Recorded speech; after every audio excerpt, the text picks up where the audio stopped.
5 महीना 75 लाख रुपए, 1 महीना और लगभग 40 लाख रुपए और 6 महीना लगभग 35 से 40 लाख रुपए। जी हाँ, ये एक लड़की की कमाई होती है। दोस्तों, दरअसल ऐसा होता है कि अक्सर जो लड़के वाले होते हैं, शादियों में लड़की की खूबसूरती देखने के बाद वो ज्यादा आगे पीछे नहीं सोचते हैं और उसको फाइनल कर लेते हैं और शादियां कर लेते हैं। लेकिन अगर आपकी भी ऐसी सोच है तो ये वीडियो देखने के बाद निश्चित रूप से मैं कह सकता हूं कि आपकी ये सोच बदल जाएगी। साथियों, आत्मा को हिला देने वाली ये कहानी अगर आप पूरा देखेंगे तो यकीन मानिए कि आपको ये वीडियो पसंद आएगा और लाइक करके साथ में चैनल को सब्सक्राइब भी करोगे। सबसे पहले मैं उस लड़की का परिचय बता देता हूँ। दोस्तों, उस लड़की का नाम सीमा अग्रवाल होता है और इसके पिता जो होते हैं वो मूल रूप से मुजफ्फरनगर के रहने वाले होते हैं। इन 2010 के आसपास इनका परिवार जाकर के उत्तराखंड के देहरादून में रहने लगता है। साथियों, वहां पर ये लोग रह रहे होते हैं। इनका परिवार एक नॉर्मल परिवार होता है, जहां पर इनकी एक बड़ी बहन होती है सीमा अग्रवाल की, जिसकी शादी हो जाती है और वो अपने घर में रहने लगती है।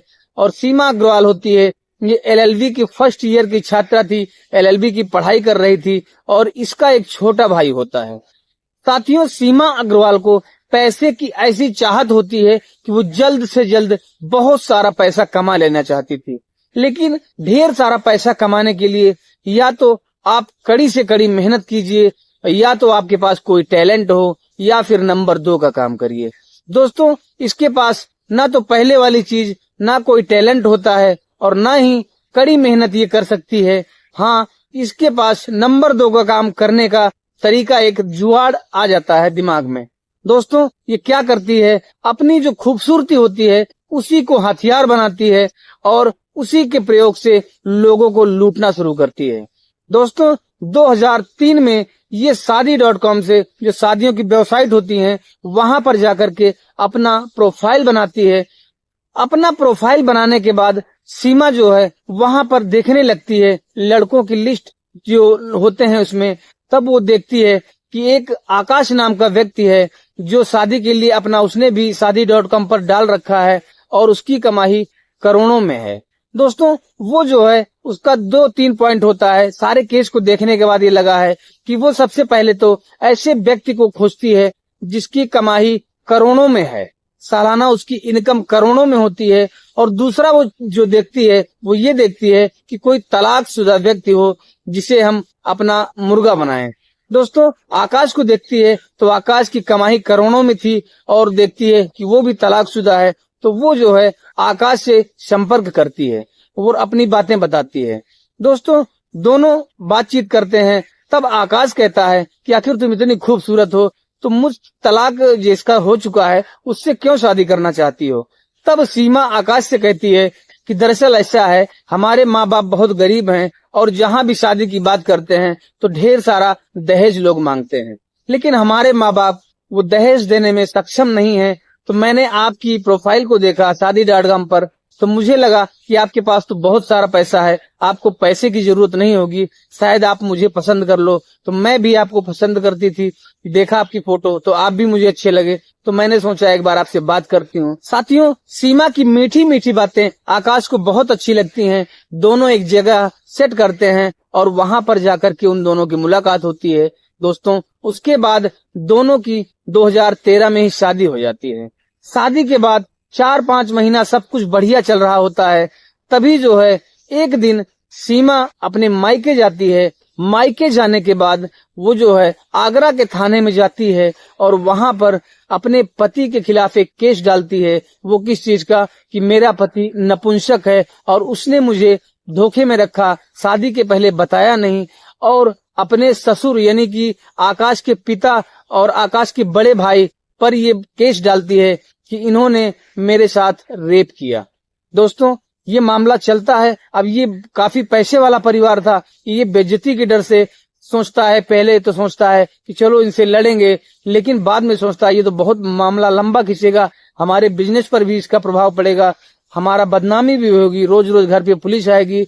तो दोस्तों, वो लोग जो है जो सीमा चाहती थी वही करते हैं, वो उससे डायरेक्ट समझौते की बात करते हैं। तो सीमा यहाँ पर उसके घर में 5 महीना रही थी और उससे 75 लाख रुपए में समझौता करती है, तब जाकर के सीमा आकाश का पीछा छोड़ती है।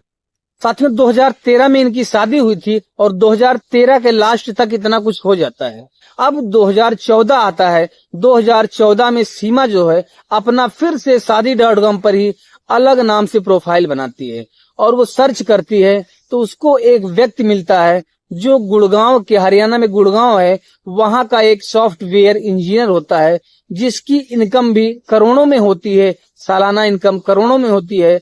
और वो भी देखता है कि उसकी जो पत्नी है वो कुछ महीना पहले उसकी मृत्यु हो चुकी है। दोस्तों उसके बाद वो उससे संपर्क करती है और उससे सेम वही पैटर्न यहाँ पर भी अपनाती है। वो पूछता है, लड़का भी पूछता है जो इंजीनियर होता है कि क्या बात है, तुम मुझसे शादी क्यों करना चाहती हो। तब वो बताती है वही बात जो आकाश को बोली होती है कि मेरे पिता गरीब हैं, वो दहेज देने में असमर्थ हैं। इसी सब बातों को सुन करके वो अपने बातों में ऐसा फंसाती है कि लोग, एक तो वो खूबसूरत थी, दूसरा वो इससे प्यारी प्यारी बातें करती थी कि लोग उसके झांसे में आ जाते थे कि ऐसी खूबसूरत और समझदार अच्छी लड़की शायद हमें नहीं मिलेगी, तो वो उससे शादी के लिए तुरंत तैयार हो जाते हैं। साथियों 2014 में ही इन दोनों की शादी हो जाती है। उसके बाद 2014 का दिवाली आता है। उस दिन उसका ममेरा भाई होता है जो इंजीनियर होता है, उसका ममेरा भाई रात में इनके यहाँ आता है और रुक जाता है। दोस्तों सुबह होती है और सुबह ही ये लड़की जा करके वहां पर गुड़गांव के थाने में इन दोनों के खिलाफ, यानी कि जो ममेरा भाई होता है उसके खिलाफ रेप का केस डालती है और जो पति होता है यानी जो इंजीनियर होता है उसके खिलाफ अप्राकृतिक यौन शोषण का केस डालती है, जो काफी गंभीर मामला होता है। दोस्तों ये हरियाणा के होते हैं, गुड़गांव के। तो ये जो दोनों सोचते हैं कि इसको छोड़ा नहीं जाएगा और इससे लड़ा जाएगा केस। दोस्तों 2014 से ये जो है केस लड़ते हैं और 2022 आ जाता है, लेकिन यहाँ पर अभी तक कोई फैसला नहीं हुआ था। तो ये लोग भी लड़ते लड़ते परेशान हो गए थे। तो अंत में जाकर के 2022 में वही चीज होती है जो सीमा चाहती है कि ये लगभग 40 लाख रुपए उसको देते हैं, उसके बाद उससे वो पीछा छुड़ा पाते हैं।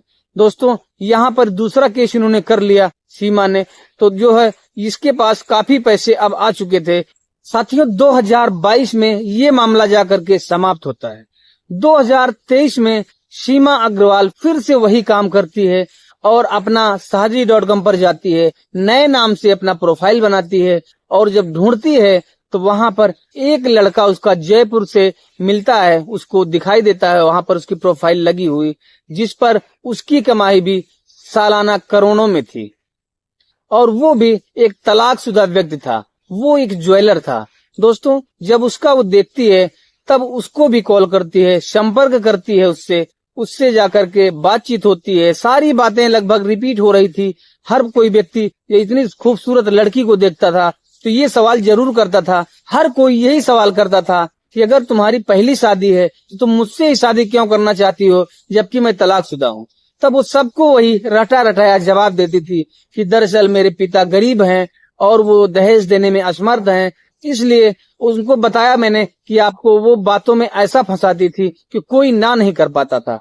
दोस्तों उन दोनों में बात होती है, लेकिन कुछ दिनों तक वो ज्वेलर होता है वो शांत पड़ जाता है।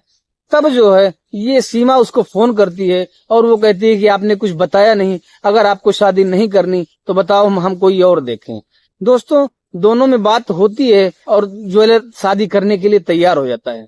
साथियों शादी करता है और 6 महीने तक वो उसके घर में रहती है, बड़े प्यार से रहती है, सबको इज्जत देती है, मान सम्मान देती है और जब सबका विश्वास वो जीत लेती है, सबका दिल जीत लेती है, तब एक दिन क्या करती है कि उसकी चाबी उसी के पास रहती थी अब, तो उसके घर में 8-9 लाख रुपए कैश होते हैं और काफी सारे जेवर होते हैं, वो लेकर के वो चंपत हो जाती है। दोस्तों 3 केस वो कर चुकी है अब तक, लेकिन आपको बताते हैं कि आखिर ये पकड़ी कैसे जाती है। ये जो ज्वेलर के पास से भाग करके जाती है तो उस टाइम इसका मोबाइल जो है वो किसी दुकान वाले के पास होता है जो खराब हुआ था, उसको बनाने के लिए दिया होता है। दोस्तों ये उस समय जेवर और पैसे लेकर के तो भाग जाती है, लेकिन मोबाइल नहीं ले जा पाती है। साथियों, एक दिन की बात होती है, उसके भागने के पहले की बात है कि वो जो है कहीं अपना मोबाइल किसी कार में रख देती है। वैसे वो किसी को मोबाइल देती नहीं थी, कभी भी किसी को अपना मोबाइल उसने आज तक दिखाया नहीं था। लेकिन एक बार इसका मोबाइल गलती से कार में छूट गया था। ज्वेलर के भाई की बेटी होती है, जो लगभग 15 साल उसकी उम्र होती है, वो उस मोबाइल को देखती है अपने चाची के, तब जो है उसको देखती है, उसके ब्लूटूथ को कनेक्ट करने की कार से कोशिश करती है, तो जो लिस्ट देखती है उसमें काफी महंगी महंगी गाड़ियों, BMW, मर्सिडीज आदि के नंबर होते हैं जो उसकी ब्लूटूथ की लिस्ट में होते हैं। तब वो लड़की अपने पिता से बताती है कि ये चाची हैं, ये तो बोलती हैं कि हम बहुत गरीब घर की हैं, हमारे पिता बहुत ही गरीब हैं, लेकिन इनकी ब्लूटूथ में BMW, मर्सिडीज आदि महंगी महंगी गाड़ियों के नंबर उसमें थे। दोस्तों यहाँ पर वो बात ज्वेलर से भी करते हैं उनके पिता, उस लड़की के पिता। दोनों में शक तो होता है, दोनों को शक होता है, लेकिन वो जब तक सतर्क होते पूरी तरीके से, वो तब तक वो कांड करके चली गई होती है। ज्वेलर के पास से जब वो 8-9 लाख रुपए लेकर के और जेवर लेके जाती है, साथियों उसके बाद वो देहरादून के थाने जाती है और वहां पर इस जो ज्वेलर होता है उसके खिलाफ भी अप्राकृतिक यौन शोषण का आरोप लगाती है और उसके भाई पर, उसके पिता पर, यानी सबके ऊपर केस डालती है, वही कि इन्होंने मेरे साथ गलत काम किया है, इन्होंने मेरा रेप किया है। और उसका काम यही था कि ऐसे फंसाती थी कि बेइज्जती के डर से लोग मजबूर होकर के मुझे पैसा देंगे और यही कहेंगे कि अपना केस वापस ले लो। दोस्तों तो ऐसी सुंदर चेहरों को देख करके मेरी गुजारिश है कि कभी भी ना पड़े। अगर आप शादी.com से या किसी भी वेबसाइट से अगर आप शादी कर रहे हैं ऑनलाइन माध्यम से, तब आप उसकी जांच पड़ताल लड़की की अवश्य कर लें, बहुत अच्छी तरह से कर लें, क्योंकि इस मामले में देखा गया कि जो सीमा होती है वो कहीं अपने रिश्तेदारों में शादी करने की बात नहीं करती है किसी से, वो सिर्फ शादी.com यानी जो वेबसाइटें होती हैं उन्हीं पर जाकर के ये सब खोजबीन करती है। ऐसे ही एक मामला आपने पीछे देखा होगा, अतुल सुभाष का है। एक पत्नी अपने पति को इतना परेशान कर देती है पैसों के लिए कि उसको सुसाइड तक करना पड़ता है। वहां पर भी जो अतुल शादी किया होता है वो सोशल मीडिया के माध्यम से उन दोनों की मुलाकात होती है। दोस्तों ऐसी घटनाएं हमारे समाज में आ रही हैं, लेकिन बड़े दुख की बात है कि हमारा कानून ऐसा है कि यहाँ पर पुरुषों की बिल्कुल नहीं सुनी जाती है। सिर्फ महिलाएं जो कह दी वही सच है, चाहे वो सच हो या फिर झूठ हो। साथियों तभी उस परिवार को याद आता है कि उसका मोबाइल जो है वो एक दुकान पे रखा हुआ है।